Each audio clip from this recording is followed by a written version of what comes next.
How to recover from addiction. This is a question I know that lingers in the minds of active addicts. And as someone who used to be an addict myself, I have been working hard on my sober journey so that I can help others learn how to start theirs.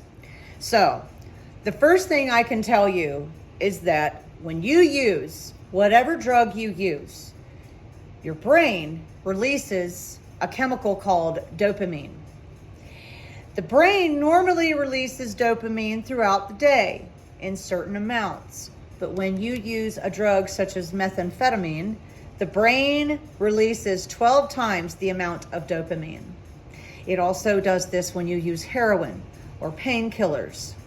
That is why you don't feel any pain, because your body's being saturated with opiates, which is causing you to release dopamine. What is something that you can do to help your body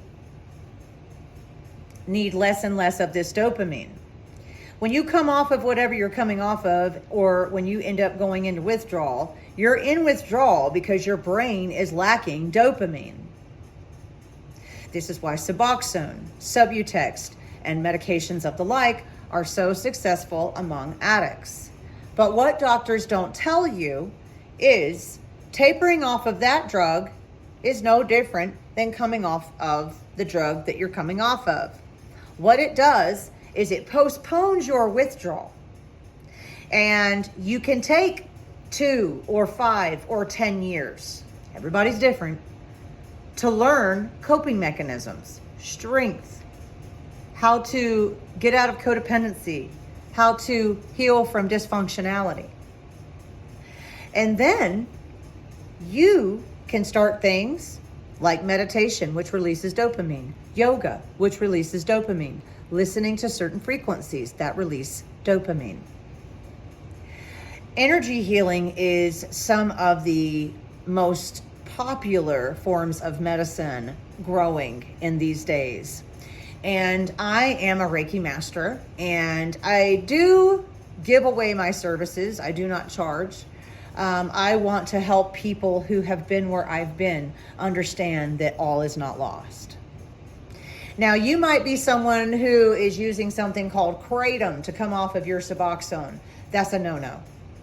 Kratom is a whole nother supplement that we don't have enough information about to do that with. And the withdrawal is just as bad, if not worse, from what I'm told.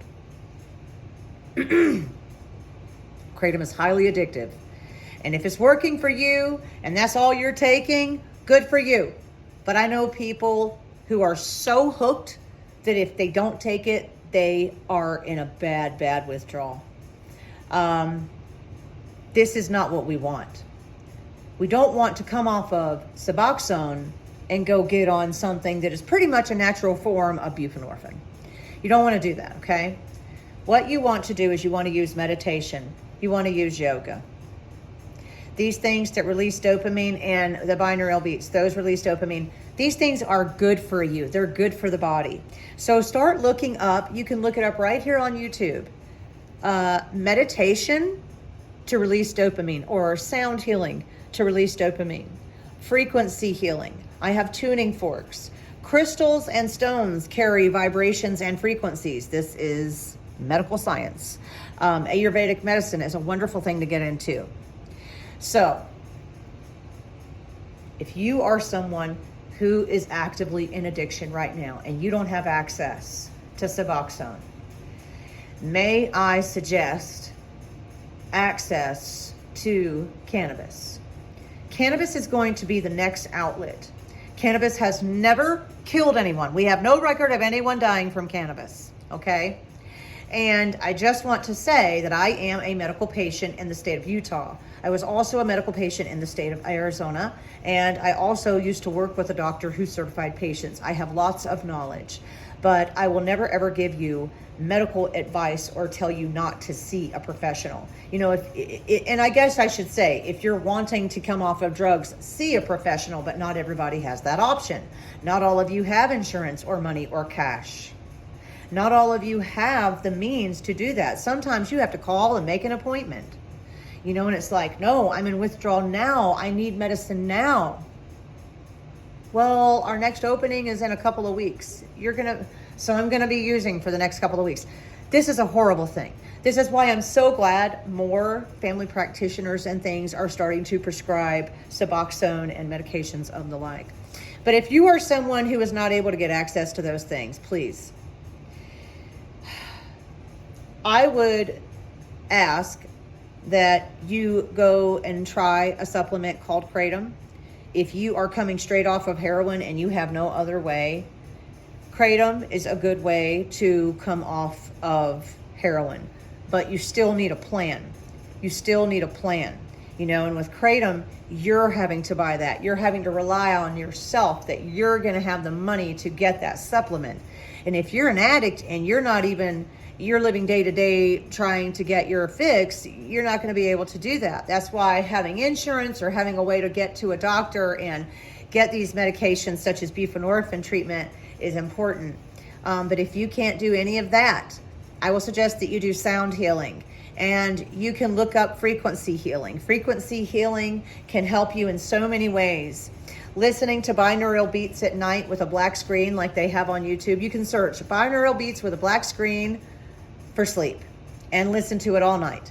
It will release dopamine while you are sleeping. This will help you feel better. You can also use Google, and you can Google, I would go on Reddit, get a Reddit account. Now with Reddit, you have to earn certain things like comment and post karma to be able to comment and post. For me, I got a Reddit account just to look up stuff like this, and I've had it for a few years. So little by little, I built up some karma for myself. But you can't comment, and that's the only thing with Reddit. You have to wait until you've gotten comment karma, and you have places on Reddit where you can get things like that. But you can look up the easiest way to come off of drugs. You can look up the easiest way to start my recovery. You can search withdrawal meds or withdrawal supplements. Things like this will help you along your path. How badly do you want it? That is the question. Because sometimes we can get caught up in a moment while we're high on a substance and say, I want to get clean. I'm not using any more after today. And then the next thing we know, we wake up the next morning in a horrible, terrible withdrawal, puking all over the floor before we even make it out of the bed, sometimes even urinating ourselves. And we're on the phone calling the dope man.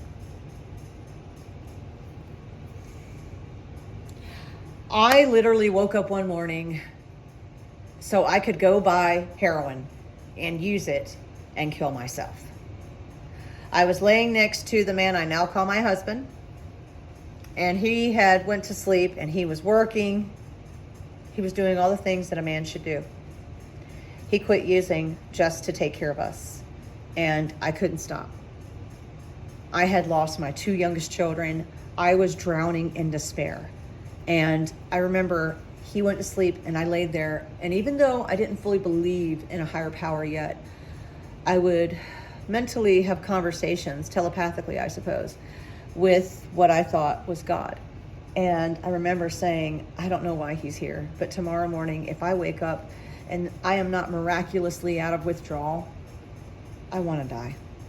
And the next morning I woke up in withdrawal. He was still asleep.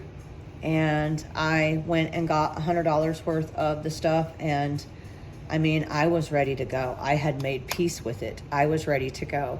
And I remember praying, God, if you're real, save me and fix me. If you're not, just let me go and let me die, because I'm so tired of being a disappointment to everyone, including myself. I mean, I physically had no will left. And I overdosed. And I lived. And that was a very scary moment, because I've never been suicidal. I've never had suicidal thoughts. And I didn't realize it until after I had started my sober journey a few years later. Well, not a few years later. I went to prison soon after that. But and I went to prison, but I ended up healing more after I got out. And I realized, that was a suicidal attempt. It really was. And I started thinking, was every time that I was using a suicidal attempt? Because to put what you know has killed other people in your body, in yourself, that, that would be like putting a gun to your temple and pulling the trigger. You know it can kill you. And I'm not lecturing. I'm telling you what came into my mind. You know it can kill you. But you don't care.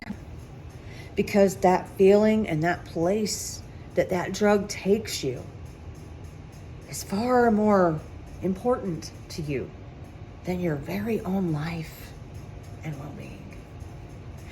Drugs take your will. But we actually, I should rephrase that. We hand our will over to them.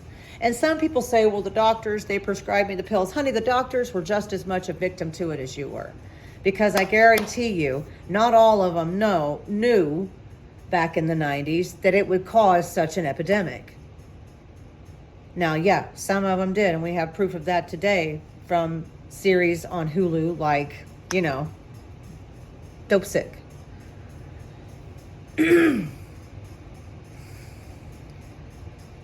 I really, really, really think,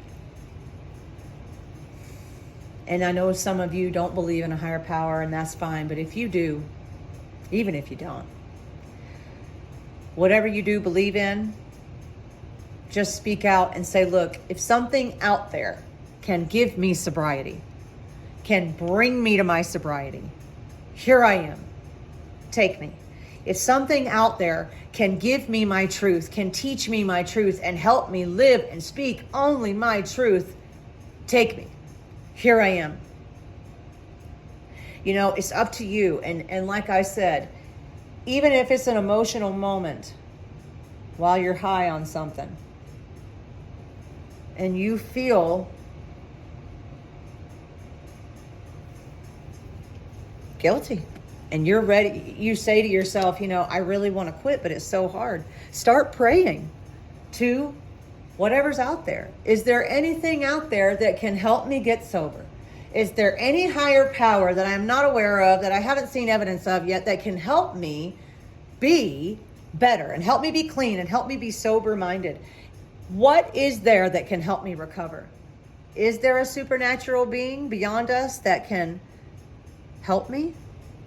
Reveal yourself to me. Manifest yourself to me. Help me. Now, maybe you're one of those addicts who's actively in addiction and you don't want to quit. You're upset, you're mad, you're disgusted, you're destroyed, you're shameful, and you just hate yourself. You don't even have the desire to get clean. Do the same thing. Only this time, you're going to be saying, is there anything that can give me the desire to get clean? Then give it to me. Show me how I should be living, if I should be living sober and clean. Reveal it to me, day to day to day to day. Reveal it to me every day, why I should be sober, to the point that I grow a desire to start my recovery. I know these ways work because these are the ways that I used. Now, I can't tell you how many times I relapsed. But I didn't relapse anymore when I started praying in the way and doing the things that I'm sharing with you.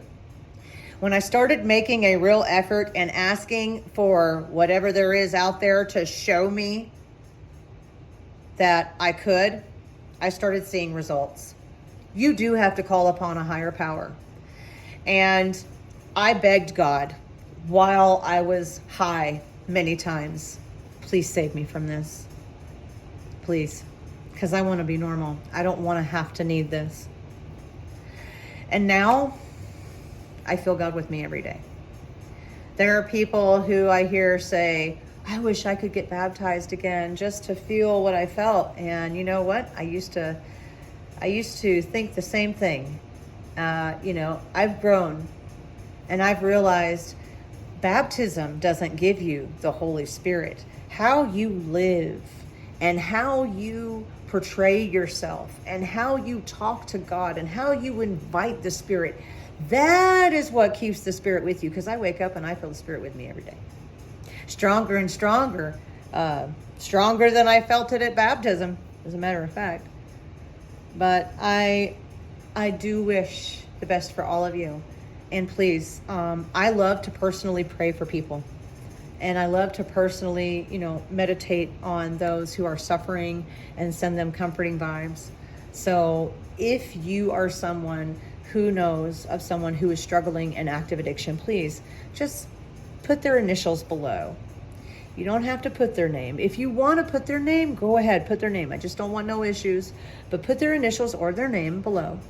And I will personally pray for them. And people that see their names and watch my videos, they will pray for them too. Because that is what we should be doing. If it wasn't for my mother praying for me, had she not bent her knee for me, I would not be here. Prayer does work. And sometimes it takes years. 22 years. 22 years I fought. I've been relapse free for 3 years. And I'm very proud of myself because it's taken me a long time to get to where I'm at today. Thank you so much for coming and seeing me at Probably Unpopular. I can't talk today. It's my first day with my new mouth. I'm just kidding. But thank you for coming and seeing me at Probably Unpopular. And I hope that you hit that subscribe button and that notifications button. I don't put a lot of content out, but I'm going to start putting more. And I would love for you to be there. Be peaceful out there.